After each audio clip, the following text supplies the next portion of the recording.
Hello दोस्तों, आज है 22 दिसंबर 2025 दिन सोमवार का, हिंदी तिथि पौष शुक्ल द्वितीया। और आइए बात करते हैं आज के मुख्य समाचार, बड़ी खबरें, देश और दुनिया का ताजा अपडेट लेकर हाजिर हो गए। आज का ये वीडियो भी बहुत ही स्पेशल होने वाला है। काम की बड़ी खबरें, महत्वपूर्ण जानकारियां देखेंगे। किसान भाइयों के लिए, युवाओं के लिए, सरकारी कर्मचारियों के लिए, बड़े बुजुर्गों के लिए, पढ़ने वाले बच्चों के लिए और माताओं बहनों के लिए काफी सारी महत्वपूर्ण और काम की बड़ी खबरें आई है। वीडियो की शुरुआत हर बार की तरह इस बार भी आप लोगों के प्यार और आशीर्वाद के साथ इस वीडियो को आप कर दीजिएगा दोस्तों लाइक और शेयर। वीडियो को आप लाइक और शेयर करने में कंजूसी मत कीजिएगा, क्योंकि दोस्तों यही तो हमारी पूंजी है और यही आपका आशीर्वाद है और इसी की बदौलत हम हर रोज आगे बढ़ते हैं। तो प्लीज आप लाइक और शेयर जरूर कीजिएगा। और ये आपको बताइए कि हम अलर्ट भरी खबरों के साथ शुरुआत करते हैं। तो लीजिए पेश है आज की पहली बड़ी खबर। देश भर के 68 करोड़ यूजर के ईमेल और पासवर्ड लीक हो गए हैं। मध्य प्रदेश स्टेट साइबर ने ये गाइडलाइन जारी की है और कहा कि भाई तुरंत अपना पासवर्ड रीसेट कर लें। Madhya Pradesh state cyber police ने रविवार को एक महत्वपूर्ण एडवाइजरी जारी की है, जिसमें यह बताया कि हाल ही में करीब 68 करोड़ इंटरनेट यूजर्स की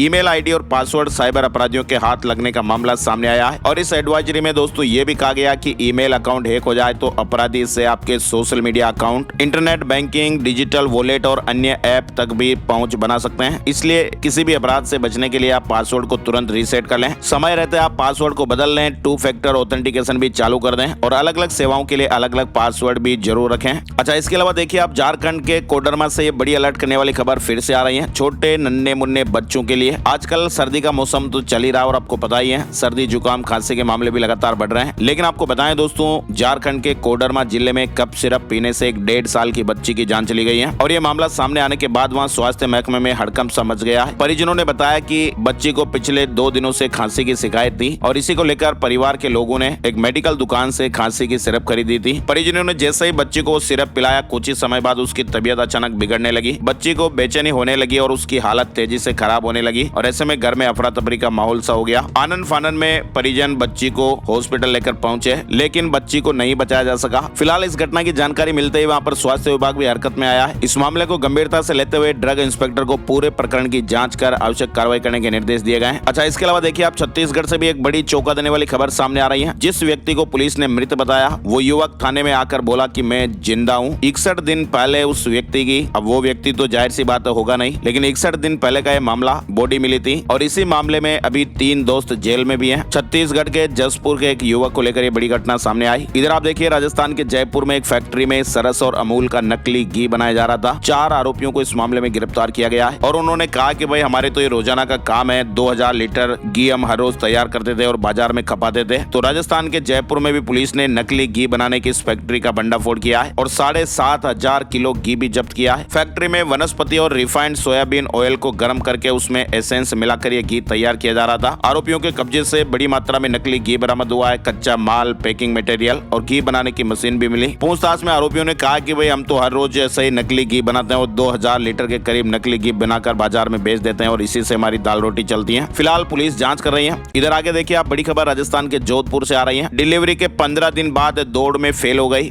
हाई कोर्ट से राहत मिली है। कांस्टेबल भर्ती में एक पद रिजर्व रखने का आदेश जारी हुआ है। अब 6 महीने में फिटनेस सर्टिफिकेट देना होगा। यानी डिलीवरी के 15 दिन बाद कांस्टेबल ड्राइवर भर्ती परीक्षा की एक महिला अभ्यर्थी को हाई कोर्ट ने बड़ी राहत दी है। विभाग को निर्देश दिए गए हैं कि भाई महिला का फिजिकल टेस्ट दोबारा लिया जाए। अभी हाल ही में डिलीवरी हुई थी और शारीरिक कमजोरी के कारण वो दौड़ पूरी नहीं कर पाई और उसे अयोग्य घोषित कर दिया गया था। लेकिन हाई कोर्ट ने ये बड़ी राहत दी है और कहा कि भाई 6 महीने बाद आप फिटनेस सर्टिफिकेट दे दें और एक पद भी रिजर्व रहेगा, है ना। और बड़ी खबर आप देखिए राजस्थान के उदयपुर से आ रही है। बेटे ने कहा कि पापा चले गए, उनके ऑर्गन जिंदा रहेंगे।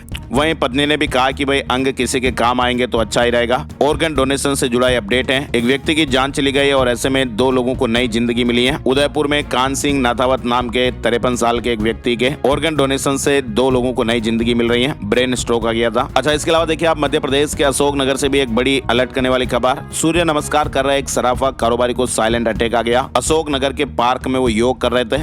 55 साल की उनकी उम्र थी। अचानक जमीन पर गिर पड़े और फिर वापस उठे ही नहीं और यहीं पर पर एक और घटना भी हुई थी दोस्तों। पिछले साल यहाँ पर डॉक्टर पवन सिंघल की भी पार्क के पास में योग के दौरान हार्ट अटैक से जान चली गई थी। तो ऐसे में योग करते समय हार्ट अटैक से मौत का पार्क में दूसरा मामला बना। इधर आप देखिए हरियाणा में भूकंप के झटके महसूस हुए हैं। रोहतक से 17 किलोमीटर दक्षिण में इसका केंद्र रहा और भूकंप की तीव्रता 3.3 की रही। हरियाणा में रोहतक समेत आसपास के कई जिलों में भूकंप के हल्के झटके महसूस किए गए। रविवार की यह घटना है। खबरों का सिलसिला और आगे बढ़ाते हैं। बड़ी खबर आप देखिए, पूरे भारत से जुड़ा हुआ यह अपडेट है। भारतीय रेलवे ने लंबी दूरी की यात्रा के लिए रेलवे के किराए में बढ़ोतरी की घोषणा की है और ये नया किराया दोस्तों 26 दिसंबर 2025 से लागू हो जाएगा। 215 किलोमीटर से ज्यादा का सफर करने वाले यात्रियों को अब हर किलोमीटर के लिए 1 से 2 पैसे एक्स्ट्रा चुकाने पड़ेंगे। रेलवे ने यह अनुमान लगाया कि भाई इस बदलाव से उन्हें सालाना 600 करोड़ रुपए की एक्स्ट्रा कमाई होगी। छोटे रूट और सीजन टिकट वालों को राहत मिलेगी। इधर आप देखिए वीबी जी राम जी बिल को लेकर भी बड़ा अपडेट आ चुका है। राष्ट्रपति ने वीबी जी राम जी विधेयक 2025 को मंजूरी दे दी है, यानी अब ये विधेयक कानून बन गया है और इसके तहत अब ग्रामीण परिवारों को अब साल में 125 दिन का वैधानिक मजदूरी रोजगार मिलेगा। मनरेगा को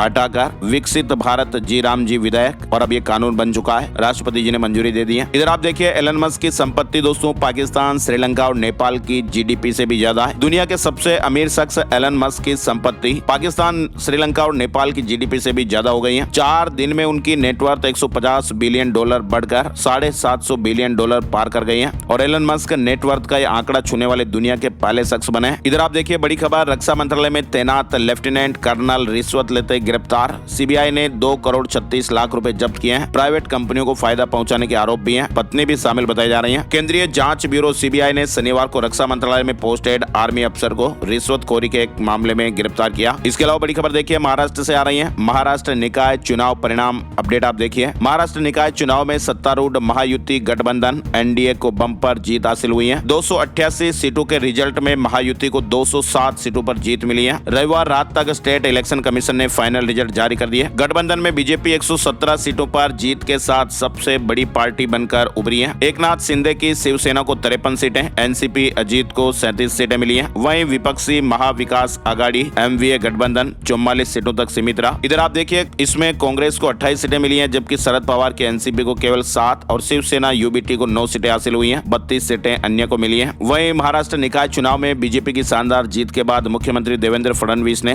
पार्टी को नंबर 1 बताया। उन्होंने विजयी उम्मीदवारों को बधाई दी और कहा कि 2014 से बीजेपी लगातार शहरी और ग्रामीण चुनाव में जीत रही है। उन्होंने ये भी कहा कि ये तो आगे आने वाले चुनाव का ट्रेलर है। इसके अलावा देखिए आप निकाय चुनाव में महायुति की शानदार जीत पर पीएम मोदी ने भी बधाई दी और कहा कि महाराष्ट्र विकास के साथ खड़ा है। महाराष्ट्र निकाय चुनाव में बीजेपी समर्थित महायुति गठबंधन ने शानदार जीत हासिल की। 288 सीटों के रिजल्ट में महायुति को 207 सीटों पर जीत मिली है। चलिए बड़ी खबर आप देखिए, अरुणाचल प्रदेश में भी बीजेपी की प्रचंड जीत हुई है। पीएम मोदी ने बधाई दी। पीएम मोदी ने खुशी जाहिर करते हुए लिखा कि अरुणाचल प्रदेश के लोग सुशासन की राजनीति के प्रति अटूट समर्थन दिखाते हैं। प्रदेश के लोगों ने बीजेपी के प्रति जो स्नेह दिखाया है उसके लिए मैं उन्हें धन्यवाद देता हूँ। जिला परिषद क्षेत्र में बीजेपी ने जिला परिषद सदस्य की 245 सीट में से 170 सीटों पर जीत दर्ज की है। 59 सीट निर्विरोध जीती गई। चलिए अगली बड़ी खबर आप देखिए, बंगाल के मुर्शिदाबाद में बाबरी मस्जिद की नींव रखकर सुर्खियों में आए विधायक हुमायूं कबीर अब अपनी नई पार्टी बनाने जा रहे हैं। हुमायूं कबीर सोमवार को एक नई पॉलिटिकल पार्टी का अनाउंस करने वाले हैं। उससे पहले तृणमूल के बागी एमएलए अलग अलग जगहों पर तैयारी मीटिंग भी कर रहे हैं। रविवार को मीटिंग में हुमायूं कबीर ने कहा कि उनका टारगेट 2026 के असेंबली इलेक्शन में कम से कम 90 सीटें जीतना है, क्योंकि अगर तृणमूल या बीजेपी अकेले बहुमत से पश्चिम बंगाल में सत्ता में आती है तो उनमें से कोई भी बाबरी मस्जिद नहीं बनने देगा। इसलिए उनकी नई पार्टी को सरकार की चाबी या कंट्रोल अपने हाथ में रखने के लिए कम से कम 90 सीटें जीतनी होगी। साथ ही उन्होंने ये भी कहा कि वे राज्य की 294 विधानसभा सीटों में से 135 सीटों पर चुनाव लड़ेंगे। बड़ी खबर आप देखिए, संघ प्रमुख मोहन भागवत ने हिंदू राष्ट्र और बाबरी मस्जिद विवाद को लेकर एक बड़ा बयान दिया है। उन्होंने कहा कि मंदिर मस्जिद का मामला सुप्रीम कोर्ट में खत्म हो गया। बंगाल में बाबरी सिर्फ एक सियासी मुद्दा है। हिंदुओं के लिए एकमात्र देश भारत है। हिंदुत्व किसी भी प्रथा से परिभाषित नहीं होता। उन्होंने कहा कि बांग्लादेश के हिंदुओं की मदद करनी होगी। चलिए बड़ी खबर आप देखिए,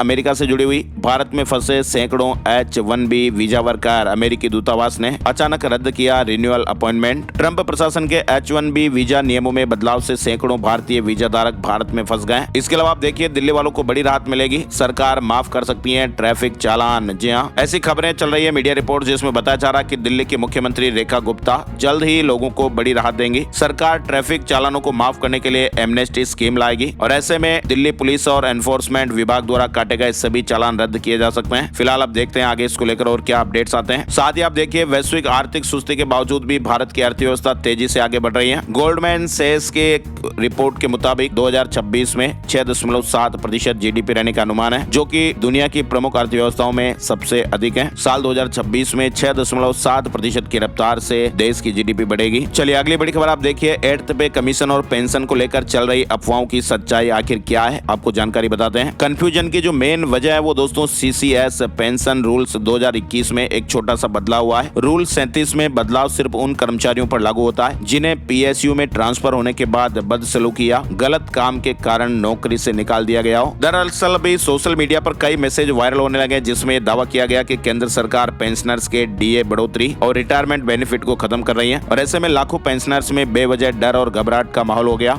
लेकिन आपको बताएं, पीआईबी फैक्ट चेक ने एक बड़ा खुलासा किया है और इस तरह के दावों को पूरी तरह फर्जी बताया है। पीआईबी ने साफ साफ कहा कि सरकार ने डीए, डीआर या पे कमीशन से जुड़े कोई भी पेंशन लाभ खत्म नहीं किए हैं, और सरकार ने लोगों से अपील की है कि पेंशन से जुड़ी जो महत्वपूर्ण जानकारियां हैं वो सरकार की ऑफिशियल वेबसाइट आधिकारिक स्रोत से ही लें। पेंशनर्स को क्या फायदे मिलते रहेंगे, तो अपडेट आया है। पीआईबी के अनुसार पेंशनर्स को पहले की तरह ये लाभ मिलते रहेंगे। पेंशन रिवीजन के अपडेट में देखिए भविष्य में पे कमीशन की सिफारिशों के आधार पर। इसके अलावा डीए बढ़ोतरी में आप देखिए हर साल जनवरी और जुलाई में महंगाई के हिसाब से बढ़ोतरी मिलती रहेगी। कंफ्यूजन की वजह रही सीसीएस पेंशन रूल 2021 में एक छोटा सा बदलाव, और वो भी हमने आपको ऊपर बता दिया है ना। और बड़ी खबर आप देखिए, सरकार की बड़ी पहल, महिलाओं द्वारा संचालित कारोबार भी इस प्लेटफॉर्म पर तेजी से आगे बढ़ रहे हैं। जीईएम आपको पता ही होगा, सरकार का ये ऑफिशियल वेबसाइट है, प्लेटफॉर्म है। अभी जीईएम पर 2 लाख से ज्यादा महिला उद्यमी जुड़े हुए हैं जिन्होंने 78,000 करोड़ रुपए से ज्यादा के सरकारी ऑर्डर हासिल किए हैं। यानी ये गवर्नमेंट ई मार्केट प्लेस है, जीईएम इसका शॉर्ट नाम है, और ये अब छोटे और मझोले कारोबारियों के लिए भी एक बड़ी ताकत बनकर उभर रहा है। इधर आप देखिए, घर खरीदने का प्लान है तो आप खरीद सकते हैं। 2026 में उम्मीद से कहीं ज्यादा कीमतें बढ़ सकती हैं। दरअसल क्रेडाई की एक ताजा रिपोर्ट के मुताबिक साल 2026 में घरों के दामों में 5% से ज्यादा की बढ़ोतरी का अनुमान है। वहीं 68% डेवलपर्स का यह मानना है कि बाजार में असली खरीदारों की जबरदस्त मांग है, जिससे कीमतें ऊपर जाएगी। इधर आप देखिए, बांग्लादेश से जुड़ी खबर, अल्पसंख्यकों पर नहीं हो रहे व्यापक हमले, बांग्लादेश ने भारत के आरोपों को खारिज किया है। बांग्लादेश के विदेश मंत्रालय ने रविवार को एक बयान जारी किया। चलिए बड़ी खबर देखिए, अरावली को लेकर जो माहौल अभी चल रहा है, अरावली की परिभाषा नहीं बदली, खनन बढ़ाने के आरोप भी निराधार, चर्चाओं के बीच केंद्र ने रुख साफ किया है। दरअसल अरावली की परिभाषा बदलने की रिपोर्टों को केंद्र सरकार ने खारिज कर दिया है। सरकार ने बताया कि सुप्रीम कोर्ट की मंजूरी के बाद अब 90% से ज्यादा क्षेत्र सुरक्षित रहेगा। असली खतरा अवैध खनन है, जिसे रोकने के लिए ड्रोन और कड़ी निगरानी जैसी टेक्नोलॉजी अपनाई जाएगी। और वैसे आपको बताइए दोस्तों, दुनिया के सबसे प्राचीन पर्वत श्रृंखलाओं में से एक अरावली आजकल खूब चर्चा में है। साथ ही आप देखिए, अगले सत्र में नकली उर्वरकों और कीटनाशकों के खिलाफ बिल लाएगी सरकार। केंद्र सरकार अगले संसद सत्र में नकली उर्वरकों और कीटनाशकों के खिलाफ एक बिल पेश करेगी। कृषि मंत्री शिवराज सिंह चौहान ने नकली उर्वरकों की बिक्री पर चिंता जताई है, और ऐसे में आगामी सत्र में एक नया बिल पेश किया जाएगा जिसमें बेईमान व्यापारियों के खिलाफ सख्त से सख्त कार्रवाई के प्रावधान होंगे। वैज्ञानिक हर साल खेतों का दौरा भी करेंगे। असम में पीएम मोदी ने कहा कि बांग्लादेशी घुसपैठिए कांग्रेस नहीं बचाए, उन्हें बचा भी रही, इसीलिए एसआईआर का विरोध। असम दौरे के दूसरे दिन पीएम नरेंद्र मोदी ने डिब्रूगढ़ में अमोनिया यूरिया प्लांट का उद्घाटन किया, जिसकी सालाना उत्पादन क्षमता 12.7 लाख टन होगी, और ये यूनिट 2030 तक चालू हो जाएगी। इधर आप देखिए, मोहन भागवत ने कहा कि बांग्लादेश में हिंदू अल्पसंख्यक, इसलिए हालात मुश्किल, हमें सीमाओं में रहकर मदद करनी चाहिए क्योंकि भारत ही हिंदुओं का एकमात्र देश है। बांग्लादेश में हिंदुओं के खिलाफ हो रहे हमले पर राष्ट्रीय स्वयंसेवक संघ आरएसएस प्रमुख मोहन भागवत ने कहा कि वहां पर हिंदू अल्पसंख्यक हैं, इसलिए हालात मुश्किल हैं। हिंदुओं को अगर बांग्लादेश में सुरक्षित रहना है तो एकजुट रहना होगा। दुनिया भर के हिंदुओं को उनकी मदद करनी चाहिए। साथ ही आप देखिए बड़ी खबर, आरएसएस प्रमुख मोहन भागवत ने कोलकाता में कहा कि संघ को बीजेपी के लेंस से देखने की कोशिश न करें। संघ सिर्फ एक सर्विस ऑर्गेनाइजेशन नहीं है, संघ को समझना है तो संघ को ही देखना पड़ता है। मोहन भागवत ने कहा कि बहुत से लोगों की प्रवृत्ति रहती है कि संघ को बीजेपी के चश्मे से समझना, ये बहुत बड़ी गलती होगी। संघ को देखकर नहीं समझ सकते, उसे अनुभव करना पड़ेगा।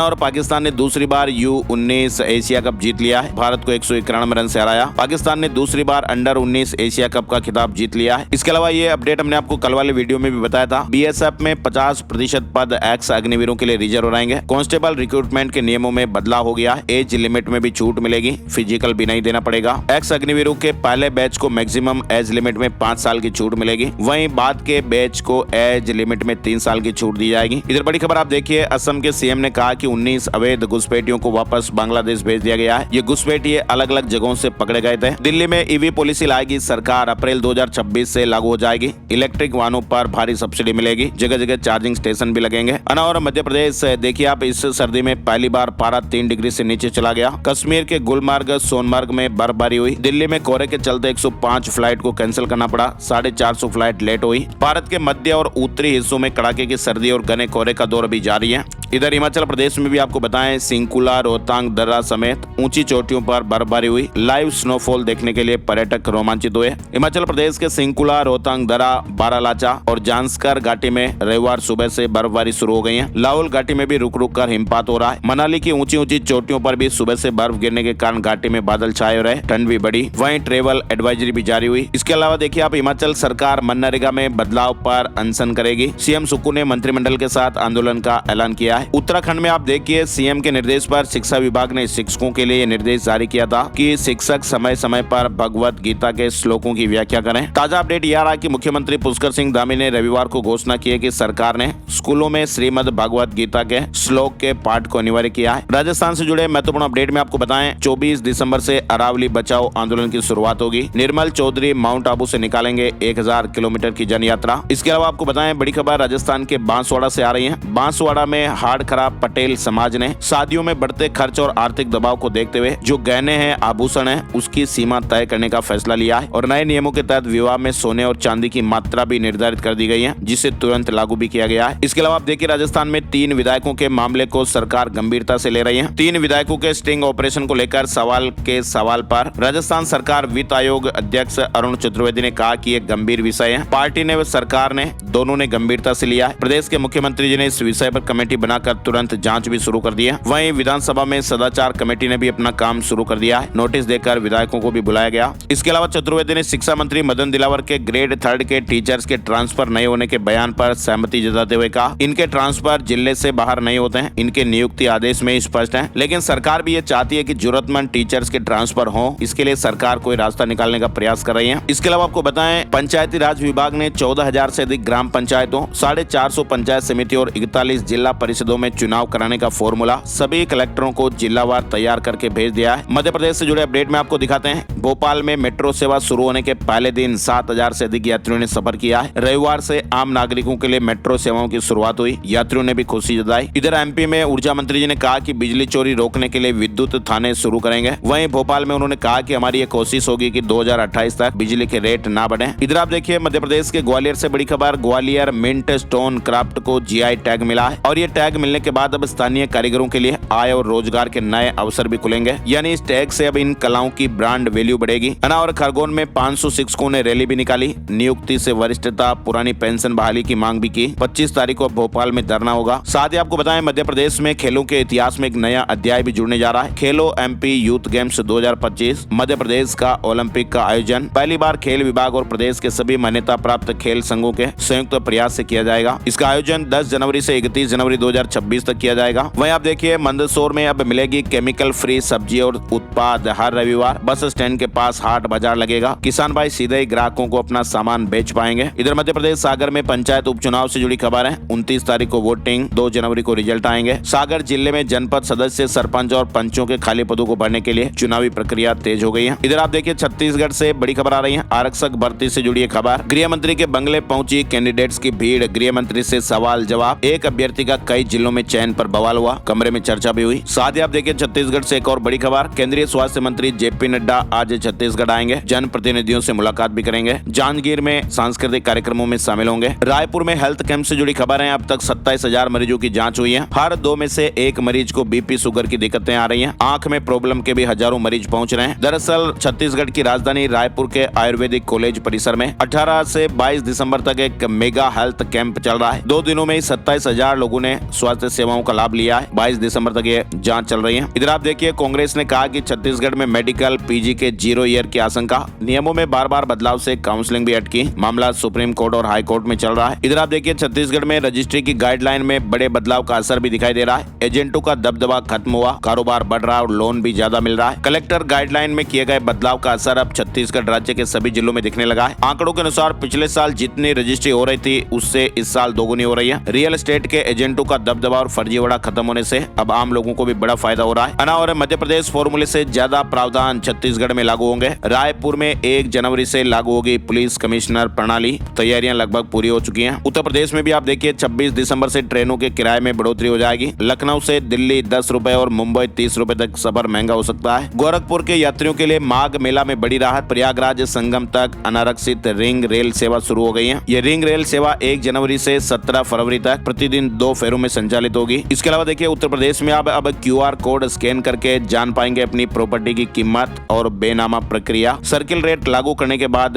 2 QR कोड जारी होंगे। प्रयागराज में अब QR कोड स्कैन करके अपनी संपत्ति की कीमत और बेनामा प्रक्रिया की जानकारियां प्राप्त कर सकेंगे। सर्किल रेट लागू होने के बाद 2 तरह के QR कोड जारी होंगे। संपत्ति के मूल्यांकन और पंजीकरण में आसानी होगी। इसके अलावा उत्तर प्रदेश से बड़ी खबर में देखिए, उत्तर प्रदेश के मुख्यमंत्री योगी आदित्यनाथ के रिवर ड्रोन सर्वे मॉडल को अब पूरे देश में अपनाया जाएगा। दरअसल उत्तर प्रदेश नदी संरक्षण के क्षेत्र में पहला राज्य बन गया है। ये मॉडल नदियों के संरक्षण और प्रबंधन में सहायक होगा। इसके अलावा देखिए आप यूपी में बिजली के लिए लोन लेने वाले राज्यों में यूपी की स्थिति सबसे बेहतर। 5 वर्षों में 25% की कमी आई है। उत्तर प्रदेश में बिजली वितरण कंपनियों के प्रदर्शन में सुधार हुआ है। इसके अलावा देखिए यूपी में जिला स्वास्थ्य समिति करेगी आरोग्य मंदिरों के किराए का भुगतान। सीधे धनराशि बैंक खाते में जाएगी। यूपी में आयुष ऐप से मिलेगी ऑनलाइन OPD रजिस्ट्रेशन की सुविधा। अस्पतालों के चक्कर नहीं लगाने पड़ेंगे। आयुष विभाग ने एक नया ऐप लॉन्च किया है और इस ऐप के माध्यम से मरीज घर बैठे ही डॉक्टर साहब को दिखाने के लिए रजिस्ट्रेशन करा पाएंगे, OPD के लिए पर्ची बना पाएंगे। साथ ही आप देखिए आज यूपी कैबिनेट की महत्वपूर्ण बैठक भी होगी और इस बैठक में अनुपूरक बजट संबंधी कई प्रस्तावों को मंजूरी मिल सकती है। उत्तर प्रदेश में सीएम योगी आदित्यनाथ ने कहा कि SIR में ठीक से काम नहीं करने वालों के लिए खतरे की घंटी है। 20 साल भुगतना होगा परिणाम।